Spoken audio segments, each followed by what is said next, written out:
Queridos, com muita alegria, saúdo a todos com a paz do Senhor.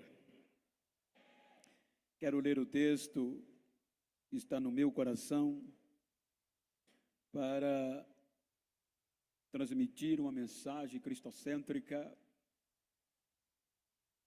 baseada na proposta temática comemorativa, pois a celebração está voltada para os 42 anos da Igreja Assembleia de Deus, Missão em Parauapebas.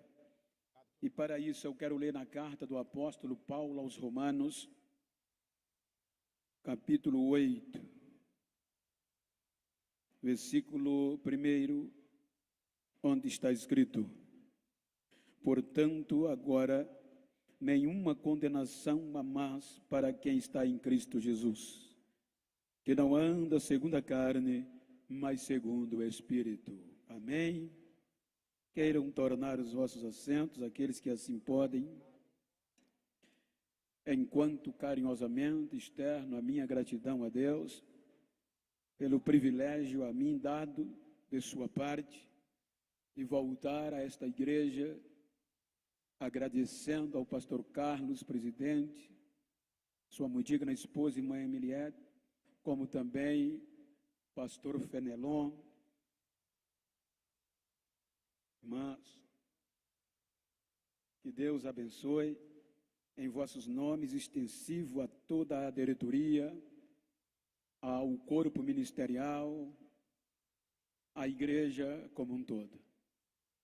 Aproveito para parabenizá-los pela perseverança voltada na divulgação das grandezas de Deus neste município. É uma alegria rever o meu amigo, cantor Cleito Queiroz, ao Josué, como também agradecendo ao carinho do companheiro, cooperador Joel, que tem nos conduzido, reverenciando todos os demais pastores de regiões adjacentes, como também fazendo menção de reverência, representantes do Poder Executivo, aqui tão bem representado pelo senhor secretário, e aos representantes do Poder Legislativo. Que Deus continue vos abençoando e os fazendo prosperar. Queridos, quero tomar por base esses textos, muito obrigado, para trazer-lhe uma mensagem cristocêntrica com o objetivo de falar-lhe sobre duas garantias: garantia de sangue e garantia jurídica, que dá sustentabilidade à igreja diante da terra, diante dos céus, em todos os tempos.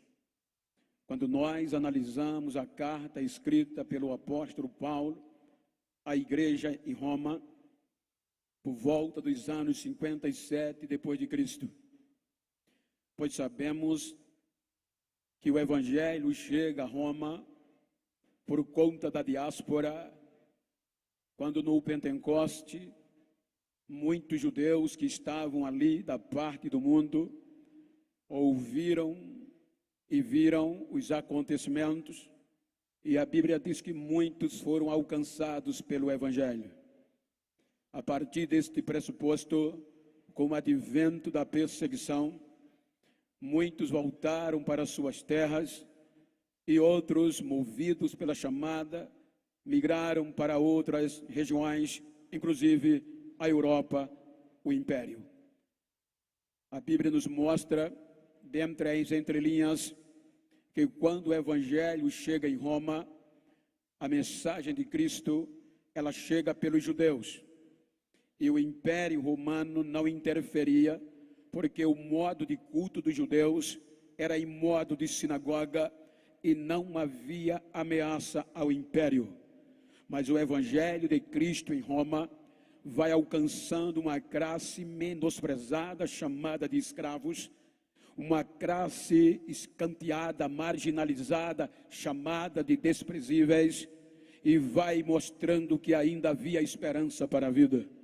Então aqueles escravos e aqueles menosprezados, marginalizados, conhecendo o poder do Evangelho de Cristo, eles vão disseminando agora uma mensagem de Cristo como o único Senhor de todo o tempo. E isto era uma afronta ao Império Romano, porque para o Império, para os romanos, dominante do mundo na época, César era o único Senhor. Então este grupo pequeno de irmãos que começaram a divulgar este evangelho no Império, vão ser perseguidos para desistir da fé.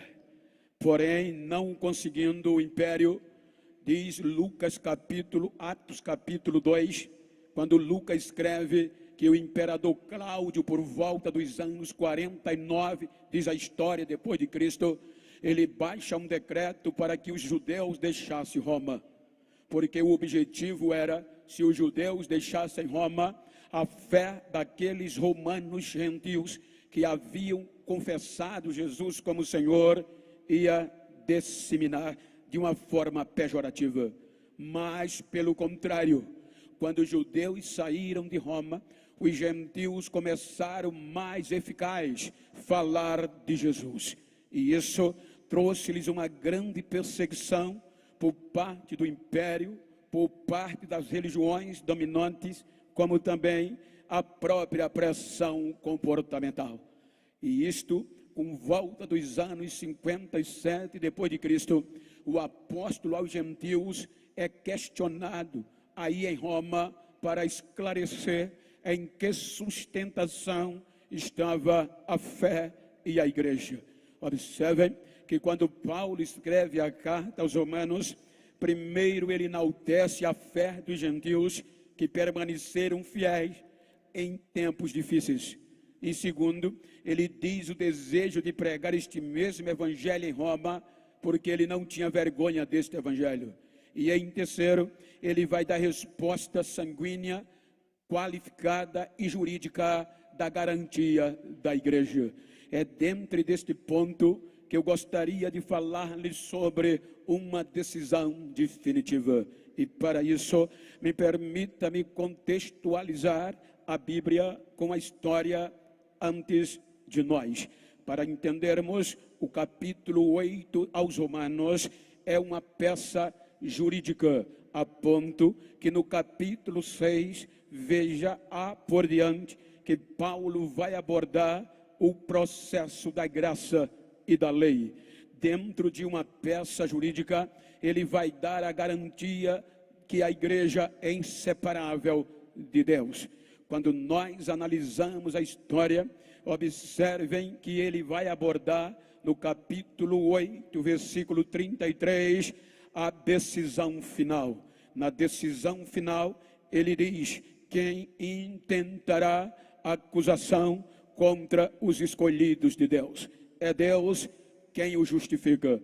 Ele aqui está dizendo que houve dentro de um conceito de julgamento uma decisão definitiva, uma decisão que no conceito do Código Penal brasileiro, no nosso direito, tomando por base isto, é transitado em julgado. É um processo que não adianta mais recorrer, já foi tomado uma decisão judicial.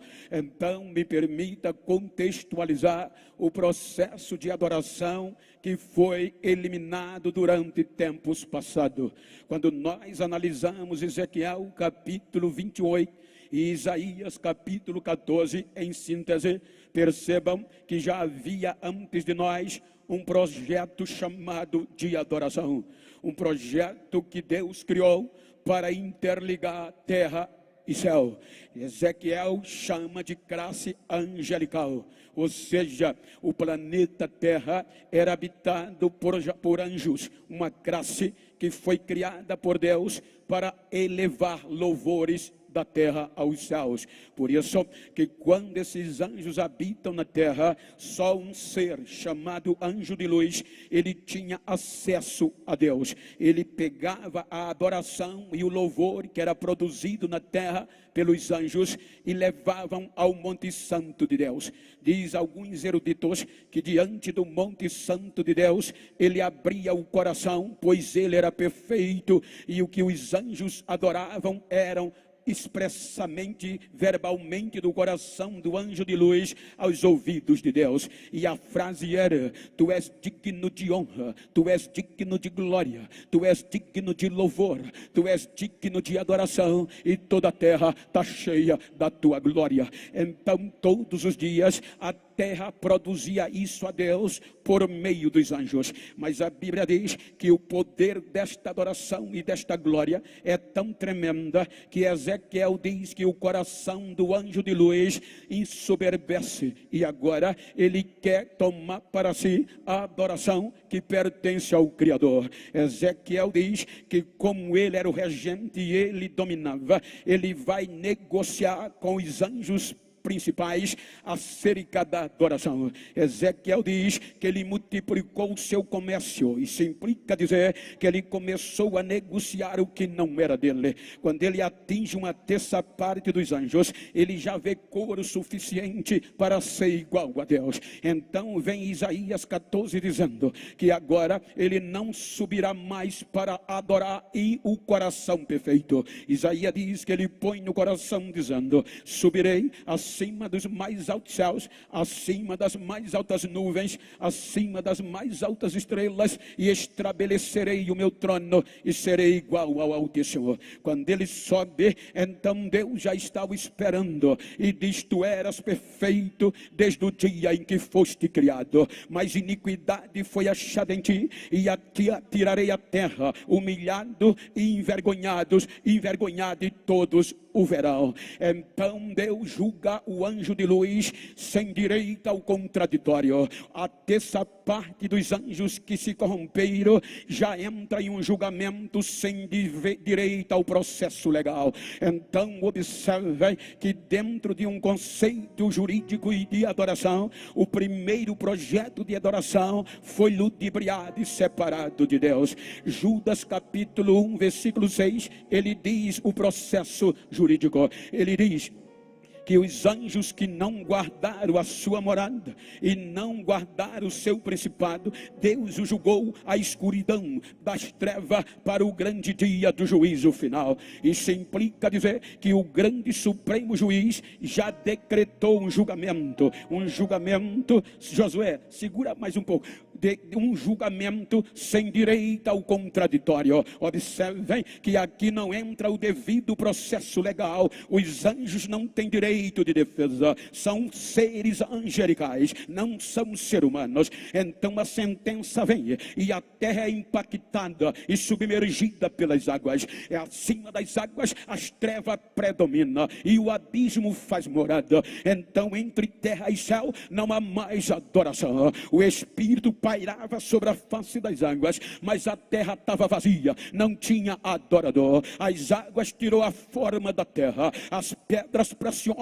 descem para o subsolo e ficou inóspito o planeta Terra. Aí vem o tempo e dentro da linguagem humana, aí Deus sente saudade da terra e sente saudade de adorador. Então vinha o Gênesis. Em princípio criou Deus os céus e a terra, porém agora a terra é sem forma e vazia. Então Deus vai levantar um projeto novo para viver o sobrenatural com coisas novas da sua parte, um novo projeto de adoração. Então Deus vai decorar o planeta Terra. Ele pede que as águas se afastem e a terra volta a aparecer. Agora ele vai trabalhar na fauna e na flora. Ele vai deixar o ambiente perfeito para que agora um adorador seja criado. Gênesis 1:26. Façamos o homem o ápice da criação.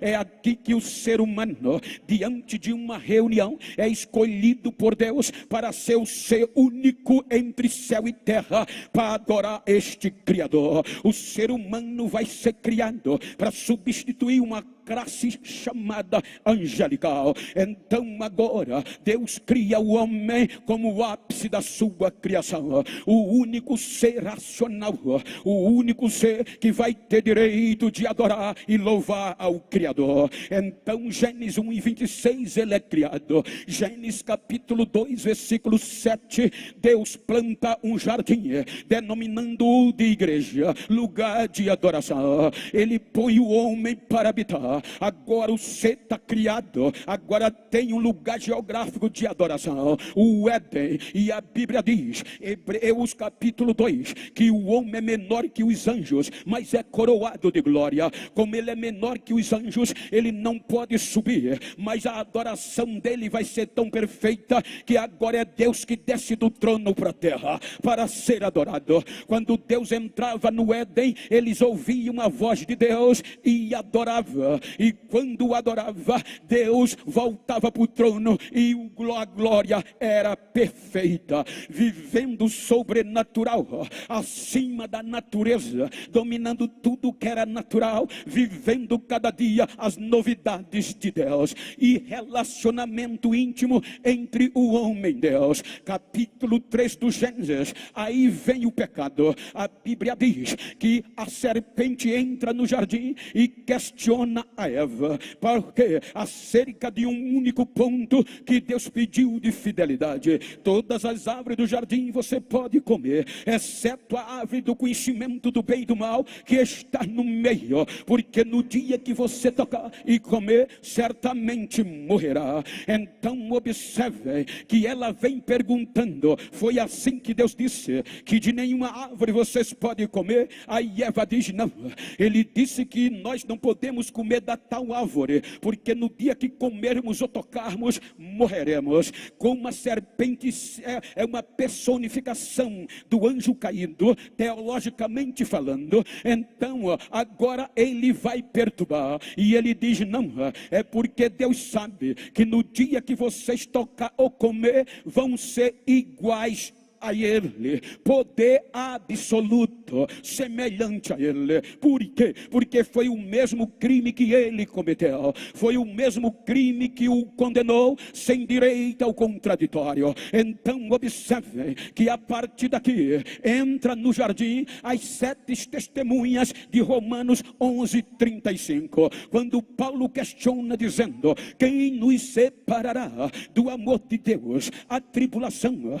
a perseguição, o perigo, a angústia, a nudez, a tribulação ou a espada. São 7 testemunhas que agora entram no jardim para observar o comportamento de Eva e de Adão, porque as testemunhas de um processo jurídico não pertencem às partes, mas ao juiz. Então elas agora vão testemunhar o andar daquele processo. Observe que quando você volta para o jardim, a primeira que chega para perturbar Eva é o perigo. A árvore agora é um perigo. O perigo traz a perseguição, ela vai ser perseguida. A perseguição, ela traz a tribulação, e a tribulação angustia ela, e a angústia leva ela a Adão. Ela convence Adão da proposta da serpente, e agora a angústia leva eles a fome,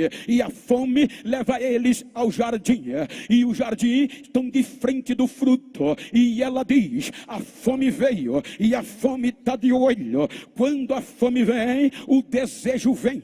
Quando o desejo vem, ela come. Quando ela come, ora, aí não acontece nada. Ela dá ao Adão. Quando Adão come, os olhos se abrem e a nudez vem. Quando a nudez vem, agora eles olham, o pecado entrou, tão vergonhosos um do outro, perderam o sobrenatural e perderam a novidade de vida. Agora, olha que coisa linda, na hora que eles percebem que estava nu, a voz do glorioso entra no jardim. Aí a Bíblia diz que quando eles ouvem a voz de Deus, se esconde por trás das árvores. Eu acho lindo aqui, porque Deus tem um atributo chamado onisciência onisciência, ele sabe antes que aconteça, mas ele vem com um relacionamento tão íntimo com este homem, com o ser humano, o adorador, que ele vem questionando. Teologicamente é um contraponto, porque quando ele não ouve a voz de adoração, ele pergunta: cadê você, Adão? Cadê você? A igreja está vazia, não estou ouvindo louvor, não estou ouvindo adoração. Aí ele grita: estou escondido. Olha, porque você está escondido? Porque estou nu. Mas quem te mostrou que estavas nu? Porventura comeste da árvore que eu disse para não comer? Ai, que Deus faz? Pela lógica da onisciência, já havia jurisprudência, o mesmo juiz já fez o julgamento condenatório com os anjos, e aqui está o mesmo crime, princípio de igualdade. Pela lógica, era para o ser humano ser eliminado ali, seguindo o processo jurídico, mas não. O que é que Deus faz? Ele não abre mão do ser humano, ele acredita no ser humano, e ele vai continuando acreditando neste ser humano. Observe que ele vai tratando de forma surreal, ele vai tratando minuciosamente o poder do ser humano. Ele vai dar a ele o direito do devido processo legal, que não deu os anjos. Ele agora poderia condenar, mas ele diz: eu não vou abrir mão dele, eu vou julgá-lo pela graça, porque eu não posso desistir desse adorador. É um projeto de adoração.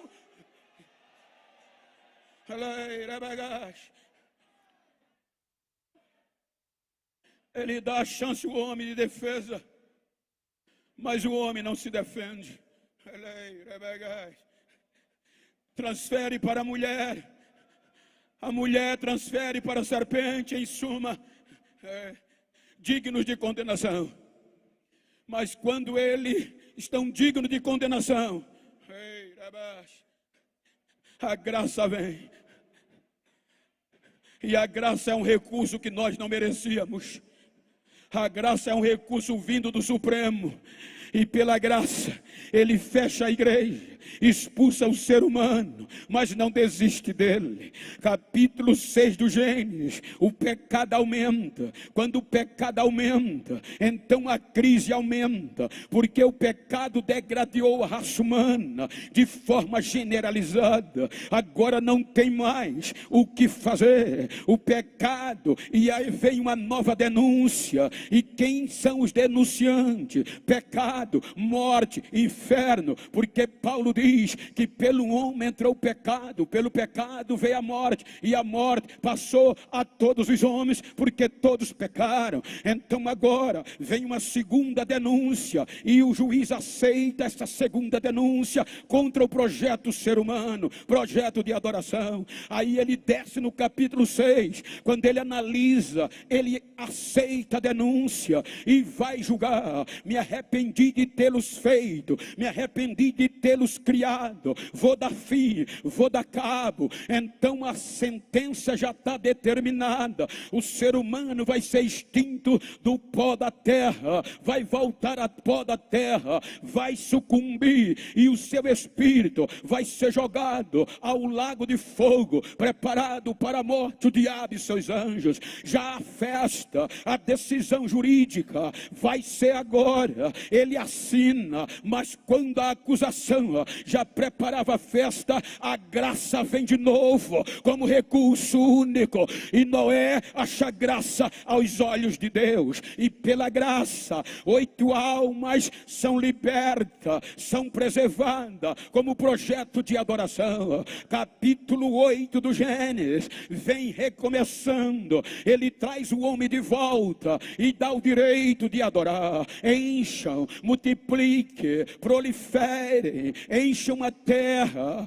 me adore. Capítulo 11 do Gênesis, a decepção, a geração de Noé, o terceiro projeto de adoração é separado de Deus. O primeiro foi, o segundo foi, e agora o terceiro projeto de adoração, o pecado vence, e separado é de Deus. Separado de Deus, não tem mais o que fazer. Separado de Deus, estão distante de Deus. Aí vem o capítulo 12 do Gênesis. Aí Deus diz: vou criar do zero um projeto espiritual, um projeto meu, um projeto único, de onde tudo deu errado. Porque se você observar o conceito bíblico, observem, segundo os rabínicos judaicos, tudo começou num lugar chamado Moriá, região montanhosa, onde Deus criou o Éden, onde Deus criou Adão.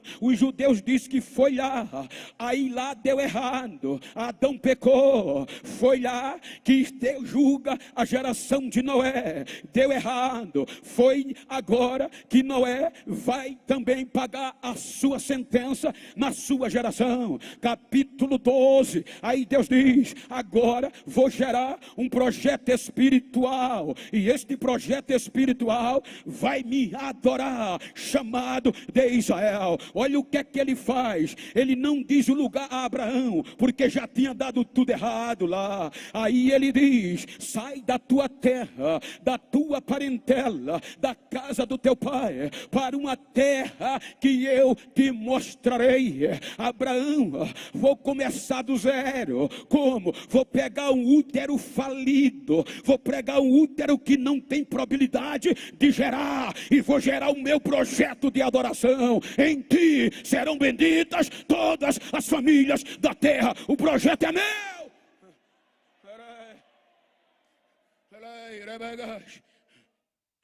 Ele gera, por meio de Abraão, um projeto chamado judeu. Só eles têm direito ao Pai. Agora Deus vai tratá-los como o único povo na terra que vai ter acesso às novidades de Deus e viver o novo. Nós estamos escanteados, gentios, nações. Aí Deus vai trabalhar com os judeus o projeto perfeito de adoração. Vem Isaac, Gênesis 46, 26 e 27. 70 almas do projeto original de adoração desce para o Egito. Aí Deus usa Abraão, capítulo 22 do Gênesis. Isaac nasceu, Isaac está de pé. Aí capítulo 22, Deus manda levar Isaac para onde tudo começou. Aí Deus provou a Abraão e disse: toma agora teu filho Isaac, a quem tu amas, e leva ele a Moriá, região montanhosa. Foi lá onde a nossa história humana começou. Deus vai voltar para onde tudo começou e deu errado. Quando ele chega em Moriá, aí Deus mostra o monte. Sacrifica ele, mas em Moriá não pode ter morte, porque Moriá é lugar de adoração, e aonde tem adoração tem vida, e aonde tem vida não tem morte. Quando ele vai sacrificar Isaac, aí Deus diz: faça tais coisas não, porque agora eu sei que tu temes a Deus. O projeto agora vai dar certo em Isaac.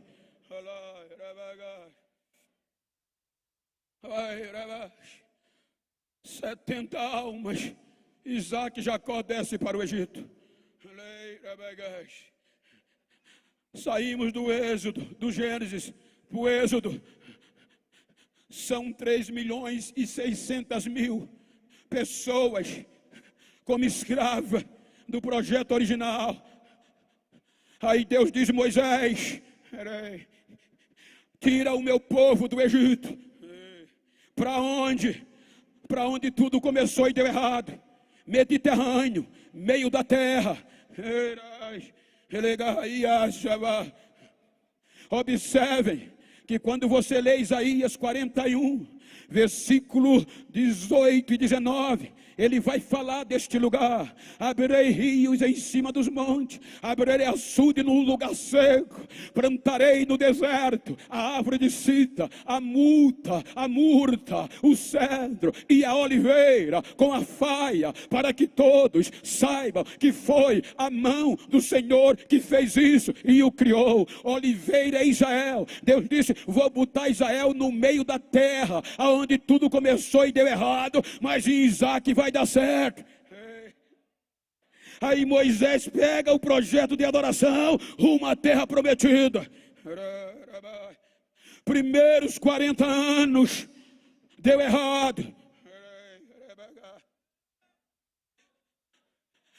Salmo 95, versículo 10. Estendi as minhas mãos. Durante 40 anos estive desgostado com esta geração, disse Deus. É um povo que erra e não conhece os meus caminhos. Aí ele acredita em uma nova geração, a geração que nasceu no deserto e a geração que saiu pequena do Egito. É esta geração que vai entrar na terra prometida, que vai gozar do Mediterrâneo, que vai estar no Moriá, aonde tudo começou. Por isso que é a terra prometida. Observe que agora está lá. E agora, capítulo 2, versículo 10 de Juízes, o pecado vem e aquela geração de adoração morreu. Juízes capítulo 2, versículo 10. E uma outra geração assumiu que não tinha compromisso com Deus e nem com a adoração. A facilidade da terra prometida afastou eles da adoração, e agora não sabiam mais quem era hebreu ou quem não era. Mas Deus não desiste, Ele vai insistindo no projeto de adoração, a ponto de que agora Ele vai trabalhando de forma surreal pela sua bondade. Então vem o capítulo 5 de 2 Samuel. Agora Davi vai protagonizar uma geração de adorador. Ele usa Davi, e Davi se torna rei em todo Israel. Capítulo 5, 2 Samuel, versículo 6. Aí Deus coloca no coração de Davi, aonde tudo começou é Jebus, é Jerusalém. Aí diz a Bíblia que Davi pegou os seus soldados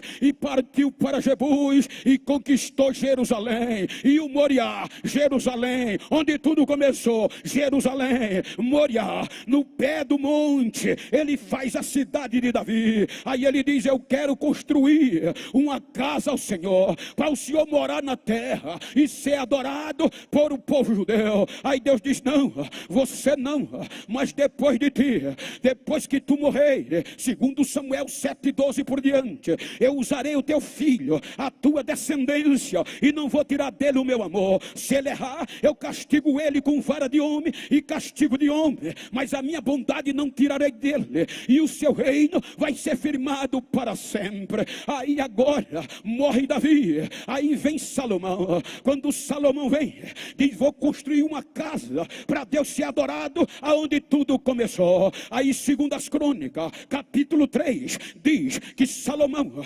começou a construir uma casa no monte Moriá, e lá aonde tudo começou. Agora tem um templo aonde tudo começou. Quando ele inaugura, aí Deus disse: vai dar certo, agora vai. 2 Crônicas 7, 14 a 16. Se o meu povo, disse Deus na inauguração da igreja, do templo, se o meu povo que se chama pelo meu nome orar, se humilhar, buscar a minha face, eu ouvirei dos altos céus e sararei a sua terra, porque eu escolhi esta casa e nela vão estar os meus ouvidos, os meus olhos e o meu coração todos os dias. Deus tem agora lugar na terra de novo. Agora tem um monte Moriá, agora tem um monte Sião. Agora onde tudo começou, Deus vai ser adorado de novo.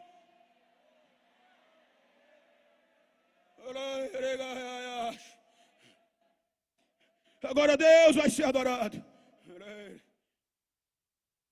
Cultos. Todo dia. Ouro. Israel adorava. Uma vez por ano Deus descia. louvores. O pecado vem. Romanos 5,14. A morte reinou desde Adão até aqui a lei, até Moisés. O projeto judeu não resistiu ao pecado. E de novo deu errado.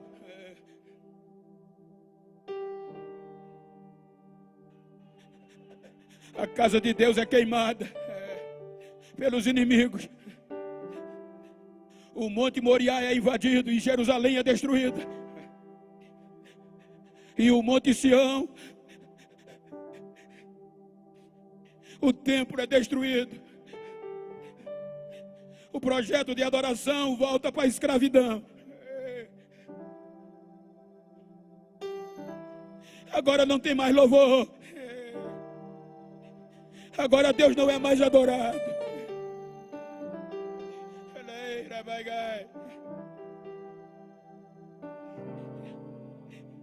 O único povo na terra para adorar a Deus falhou, deu errado de novo. 70 anos sem cultos,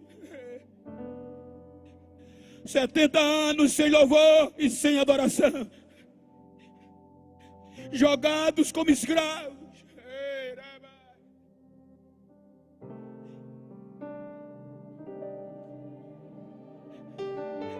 Sem relacionamento com Deus. Deus é tão tremendo que 70 anos depois Ele vai buscar o resto que sobrou, remanescentes, só o bagaço. E como qualquer empreendedor, pastor Fenelon, se eu investir aqui nesse lugar e não deu certo, eu não vou tentar de novo. Posso até tentar, mas a probabilidade é dar errado. Então Deus vai buscá-los de volta.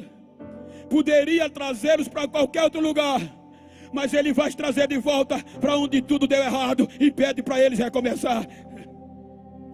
Ele traz o povo de volta para o Sião, para Moriá, e diz: recomecem, que a glória da segunda casa vai ser maior que a da primeira.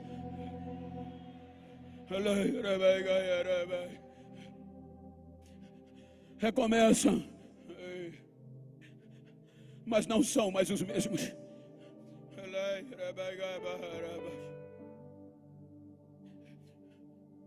Vem o fim do Velho Testamento. Deu errado. O pecado predomina. E Deus silencia. Não há mais relacionamento. Aí vem o Império Grego-Macedônio, porque os medos e persas ainda permitiam culto. Mas agora o Império Grego, através de Filipe, domina e vai cortar a adoração e culto. E o rei Filipe agora vai querer implementar o helenismo, que todas as províncias, povos conquistados pela Grécia, vão seguir a cultura grega, filosoficamente falando, na arte, na religião. Ele não consegue. Alexandre o substitui. E Alexandre o Grande, bem baixinho, ele consegue conquistar o mundo, mas morre com 33 anos. Quando ele morre, 4 generais assumem o seu grande poder. E entre eles surge uma dinastia chamada Seleucida. E desta dinastia vem um homem chamado Antíoco Epifânio. Antíoco Epifânio agora vai impor o helenismo. Domina a Palestina, a terra dos judeus, terra da adoração, terra do Moriá.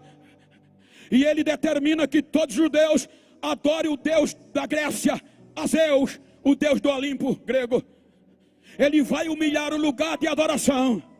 Ele sobe aonde tudo começou, no Monte Sião.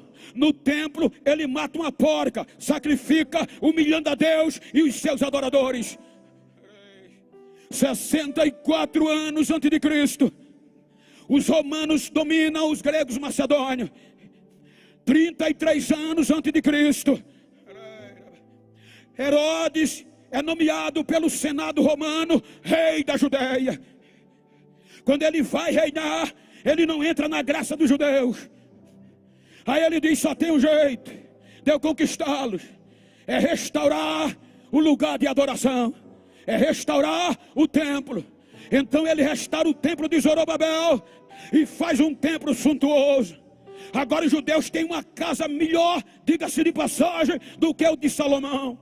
Agora tem um lugar de glória, de ouro e de riqueza. Mas a política entra, com todo respeito, e eles começam a politizar. A originalidade sacerdotal já não era mais a mesma. O joguinho de interesse vai entrar, e o sacerdote já não era mais escolhido pela linhagem arâmica. Por isso que Lucas diz que naquele tempo Anás e Caifás, que era o sumo sacerdote em exercício, porque Caifás não era original, era um joguinho de Roma. O último foi Anás. Então o templo tinha ouro, o projeto de adoração tinha uma sede linda, mas já não tinha louvor, já não tinha adoração. A corrupção reinava.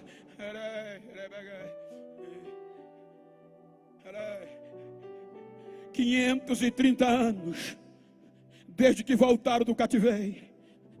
Cadê a dinastia davídica? Sumiu, acabou. Agora só sacerdote e reis. Aí vem Lucas, capítulo 1, versículo 30. Ele diz que o anjo Gabriel, ele vai fora de Moriá, em um lugar chamado Nazaré. Não era nem cidade, um povoado, fora do mapa, fora do satélite. Ele chega e encontra uma mulher chamada Maria, e ele diz: Maria, não tenha medo, você achou graça diante de Deus, e no teu ventre você vai ter um filho, e vai colocar o nome dele de Jesus. Ele será chamado Filho do Altíssimo, e ele será grande, e Deus vai entregar a ele o trono do seu pai Davi, e ele vai reinar eternamente na casa de Jacó, e o seu reino não vai ter fim.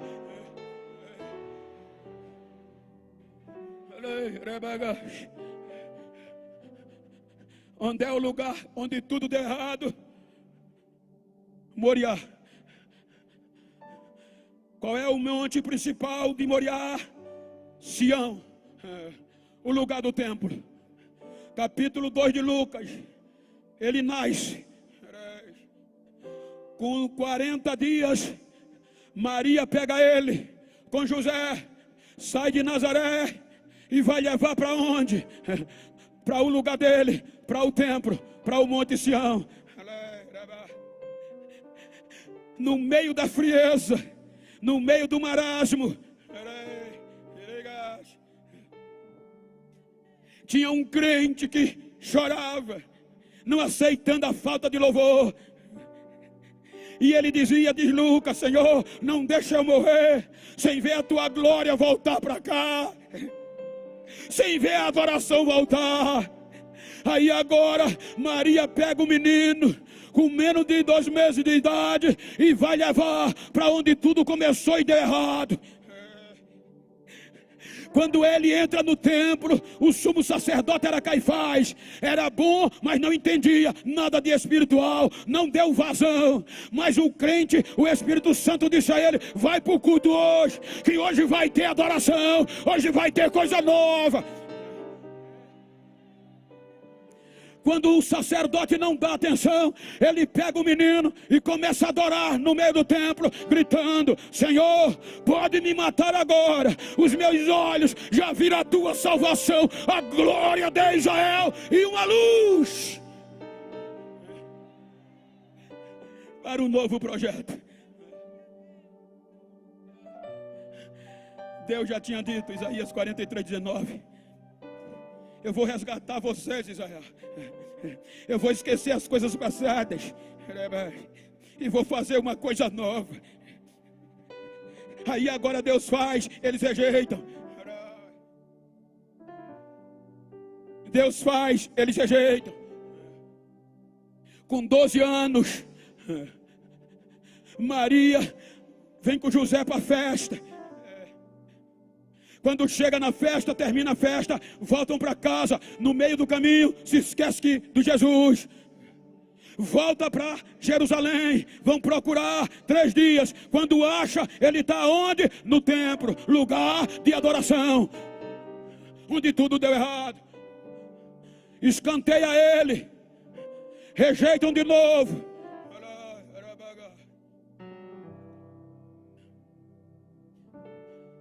30 anos. Agora ele vem. E ele não vai para o templo. Porque o verdadeiro sumo sacerdote não estava no templo. Estava no Jordão, no deserto da Judéia. João Batista, filho de Zacarias, do 8º turno de Abia, de Levi, de Arão, original. Então ele não vai, quer viver coisa nova, entre pela justiça. Então ele não vai entrar pelo caminho do templo. Ele vai para o Jordão. Veja que quando ele chega no Jordão, nem precisou apresentar a credencial, nem precisou dizer quem é. Quando o verdadeiro sumo sacerdote viu ele, parou o batismo e já começou a gritar de longe: presta atenção, eis o Cordeiro de Deus que tira o pecado do mundo.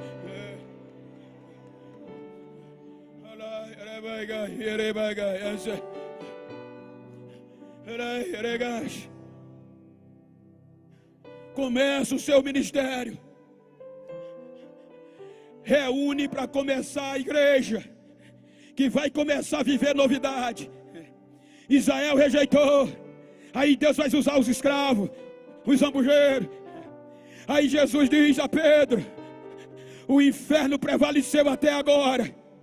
Todos os projetos de adoração ele afastou do Pai. Mas as portas do inferno não vão prevalecer contra a minha igreja. Ou seja, porta não é instrumento de ataque, é de defesa. Ele estava dizendo, dos 4 cantos plural, porta, leste, norte, sul, oeste, aonde o inferno tentar resistir, não vai aguentar. A minha igreja vem aí e ele não vai resistir, ela vai.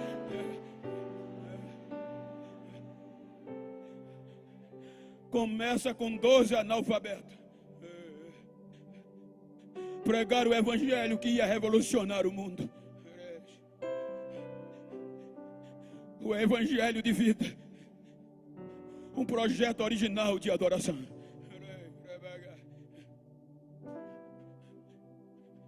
Baseado nos escravos. Israel rejeitou. E agora o novo de Deus veio para nós, que não merecíamos.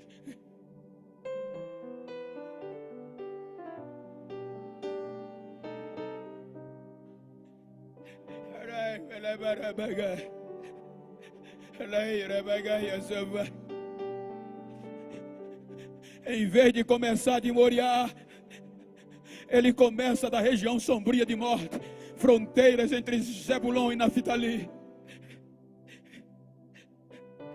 Só que agora onde tinha morte vai tendo vida.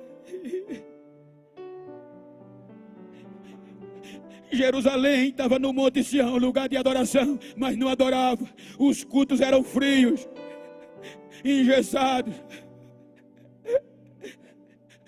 No norte, o verdadeiro, digno de adoração, em carne, começa nas trevas, mas só que as trevas raia uma grande luz. E a luz vai trazendo vida. Por isso que onde ele passava, os demônios saíam da frente, os aleijados eram curados, quem não tinha esperança voltava a ter, e a novidade de vida era pregada.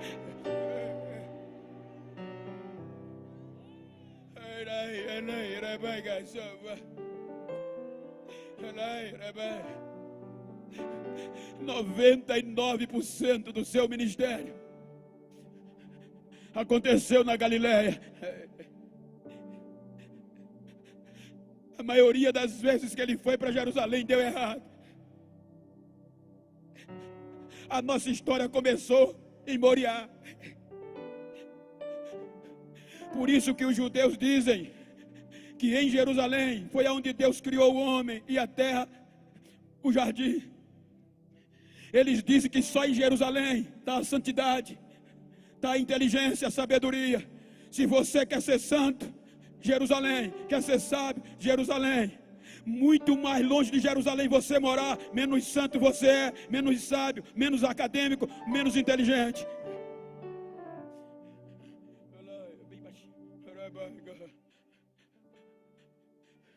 João fala de pelo menos 4 ou 5 vezes deu errado.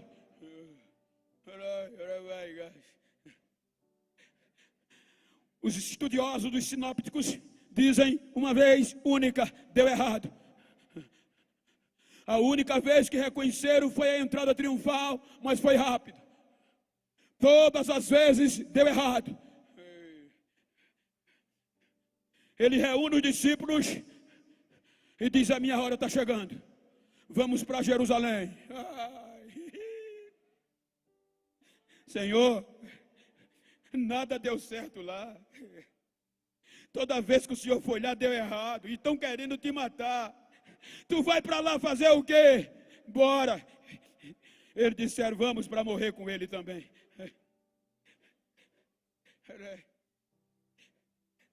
Ele chega em Moriá, onde tudo começou e deu errado. Todos os projetos de adoração foram afastados de Deus a partir de Moriá.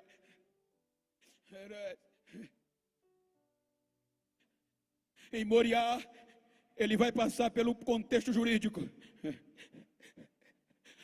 Vai ser julgado sem direito ao contraditório, como o último Adão. Vai ser julgado sem direito ao devido processo legal, sem direito à defesa, porque a culpa era nossa. Ele vai começar a ser julgado em Moriá. Pode olhar que ele vai ser julgado em Moriá, região montanhosa, região aonde você encontra o Monte Sião. Lá em Moriá, ele vai ser humilhado. Lá em Moriá, vão tirar o couro dele com os chicotes. Lá em Moriá, os romanos zombam dele, mas ele não pode morrer em Moriá, porque Moriá é lugar de adoração, Moriá é lugar de vida, Moriá não é lugar de morte, então ele não pode morrer lá.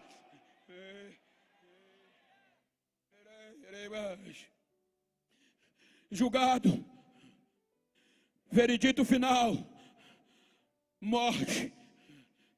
Se fez maldito, vai ter que morrer fora dos muros de Jerusalém. Monte do Gólgota, de frente com a porta de Damasco. Do Gólgota, o Moriá está no outro lado. Sai de Moriá. E agora vai para o alto da cruz no Gólgota. Do alto do Gólgota, ele olha para Moriá, onde tudo deu errado. Pai, perdoa, eles não estão sabendo o que estão fazendo, Pai.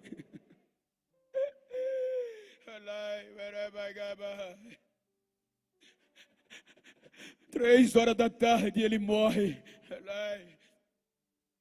Quando ele morre, acabou a esperança da sua igreja. Os discípulos desistiram, porque a pressão religiosa, psicológica era muito forte. A realidade dos fatos era contrária à realidade da visão espiritual. Tudo deu errado e agora a sua morte. Manhã do primeiro dia, tristeza, decepção, esconderijo. A igreja porta fechada. Segundo dia, decepção e desistência da igreja. Manhã do terceiro dia, Maria Madalena vai ao sepulcro. A Bíblia diz que quando ela baixa, já tem uma surpresa, porque o lacre de Roma dava garantia de sustento jurídico para ninguém abrir. Os soldados, garantia de vigilância. Quando elas chegam, o lacre estava quebrado e os soldados estavam desmaiados. A pedra estava sido revolvida e o túmulo estava aberto. Quando ela olha, já não tem mais corpo, só está os lençóis. Um anjo sentado na pedra, brilhando, feita a luz do dia.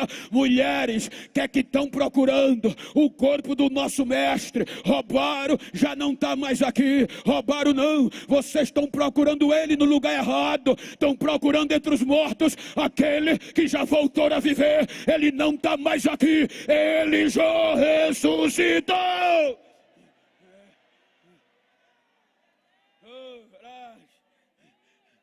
Olha para quem está ao teu lado, diga: ele está vivo. Diga: levante a cabeça.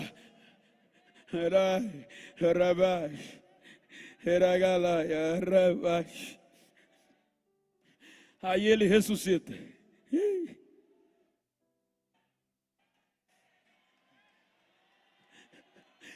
Diz Maria: diga aos meus irmãos que eu vou vê-los na Nazaré, Galileia. Partam para lá que eu vou me apresentar. Quando se apresenta na Galileia, dá a ordem a eles: vão para Jerusalém. Vamos recomeçar onde tudo deu errado.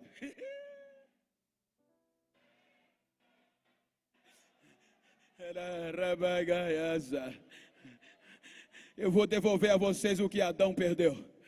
Por isso que a palavra é revestir. O prefixo re é voltar. Só se reveste quem um dia foi vestido e ficou nu. Ele estava dizendo: vou dar a graça a vocês de novo. Agora não vai ter mais empecilho. Vocês vão ser revestidos do poder do Espírito Santo. E ninguém vai mais separar vocês do papai.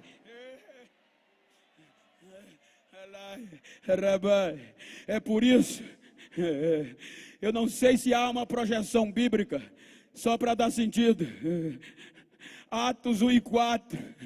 Tem como projetar a Bíblia, Atos 1 e 4, só para a igreja ler e sentir a pressão? Tem? Se tiver, põe. Se não tiver, também não tem problema, eu cito. Só para a igreja ler comigo. Diga para quem está ao seu lado: vamos recomeçar aonde tudo começou e deu errado. Atos capítulo 1, versículo 4. E segura. O que é que diz? Vou pedir para a igreja ler em voz alta, para você sentir a pressão. Ele vai. 1, 2, 3. E que não se ausentasse de Jerusalém, mas que esperasse a promessa do Pai. Disse ele que de mim ouviste. Ou seja, fique em Jerusalém. Mas deu tudo errado. Mas agora vai recomeçar de lá de novo. Versículo 8 e 9, por favor. Versículo 8. Mas recebereis o poder do Espírito Santo, que há de vir sobre vós, e ser-me-eis testemunha onde. Viu? Não é à toa que vai começar por onde tudo deu errado. Vocês vão recomeçar por Jerusalém, pela Judeia, pela Samaria, e vão invadir a terra. Vai dar certo agora.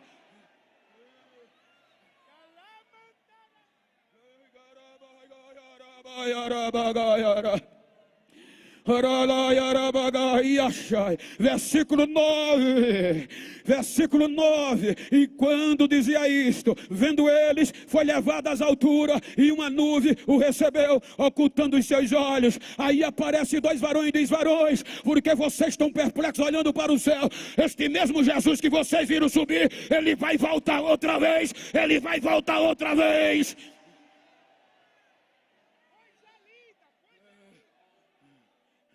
Aí Paulo agora diz que o Espírito vai habitar de novo em nós. como habitava em Adão. Não sabeis vós que o Espírito de Deus habita em vós e que o vosso corpo é templo e morada do Espírito Santo de Deus? Aí ele senta à direita do Pai e diz: Pai, deu errado até agora, Pai, mas a partir de agora não vai dar mais. Eu paguei o preço, eu venci a morte, eu venci o pecado. Oh Pai, agora derrama do teu Espírito para a minha igreja. E não é que Israel rejeitou, que ia e voltava, mas para ele viver coisas novas todos os dias, para o Espírito ficar com ela para sempre, até o dia do arrebatamento. Aí Lucas diz que papai diz: é agora, meu filho, Espírito Santo, volta lá aonde tudo começou, que agora deu certo. Aí Lucas diz que estava a igreja trancada em cima, no Moriá, no cenáculo. De repente desce do céu o barulho de um vento, como de um vento impetuoso e veemente, e enche toda a casa. A igreja é cheia do Espírito, é revestida, e todos vão começar por Jerusalém.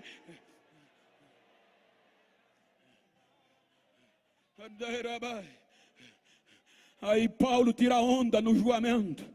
Ele diz: quem intentará acusação contra a igreja de Deus? É Deus que diz que ela é inocente, ou seja, decisão final, transitado em julgado. Não adianta o inferno mais recorrer. Deus já disse: a minha igreja é inseparável de mim. Aí ele diz: quem nos separará do amor de Deus que está em Cristo Jesus? A tribulação, a perseguição, o perigo, a angústia, a nudez, a espada. Estamos mortos por ti, Senhor. Todos os dias somos conduzidos como ovelha muda para o matadouro, mas nestas coisas somos mais que vencedores, porque para mim nem a morte, nem a vida, nem os anjos, nem a potestade, nem os principados, nem a altura, nem a profundeza, nem o presente, nem o futuro, nem uma outra criatura vai separar a igreja do amor de Deus que está em Cristo Jesus, nosso Senhor. Nada, nada. Cadê a mão dos inseparáveis? Cadê a mão da igreja inseparável de Deus?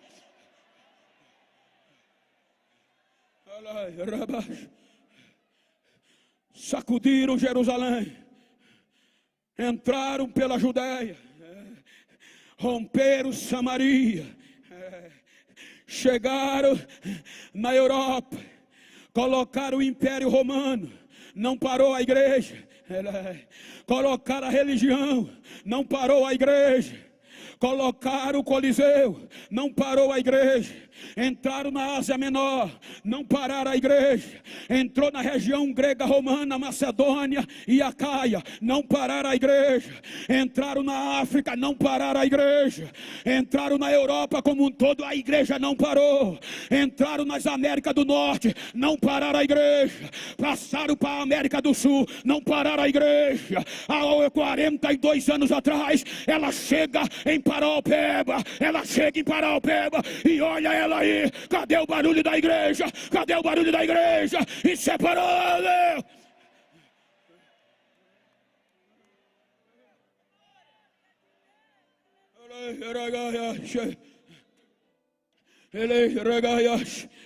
Estão querendo tirar isso de nós.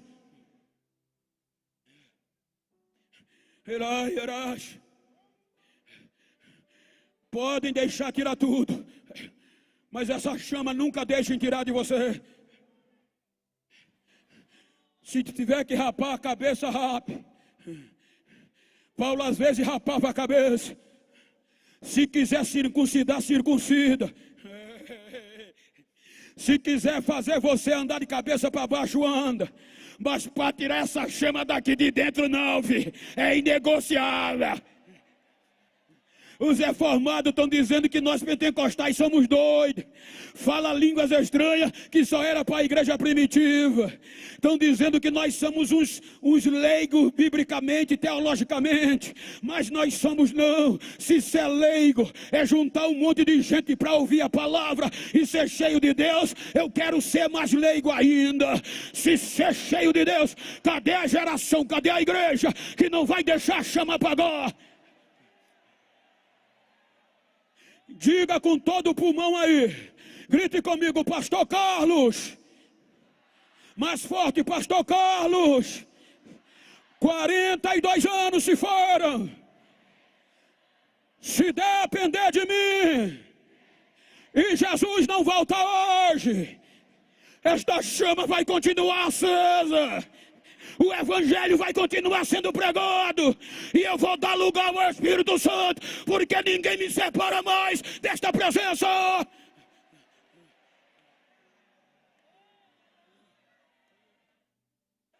Fique de pé por bondade.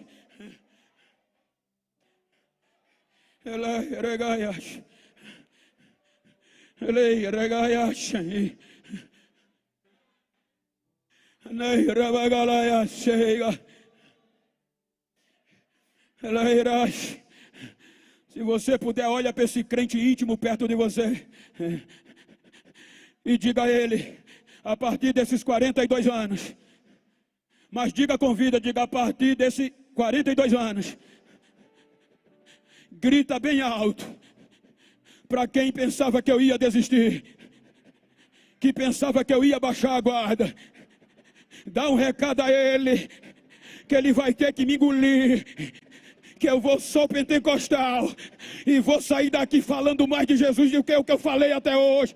Deixa eu ver o barulho de línguas estranhas da igreja vencedora, deixa eu ver o barulho da igreja Assembleia de Deus, para o pé da missão do século 21, em praça pública.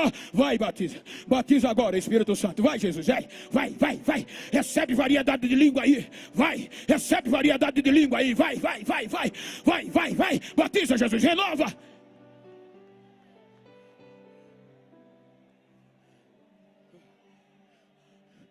Cadê a primeira vida para vir? Cadê o primeiro filho afastado que quer voltar? Me ajuda, Cleito. O inferno pensou que Deus tinha desistido de você. Quebrou a cara. O inferno fica doido, gente. Ele não pode mais recorrer. Já foi transitado e julgado. Só para chatear o inferno, olha para quem está ao teu lado e diga, o processo que era contra nós foi arquivado.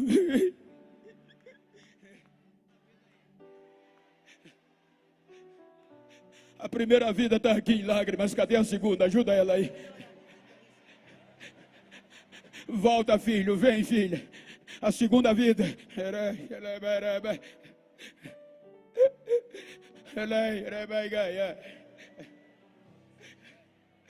Nada para esta igreja. A igreja é feito ovo, quanto mais bate, mais cresce. A segunda vida, cadê você? Venha, está vindo. A terceira vida está vindo.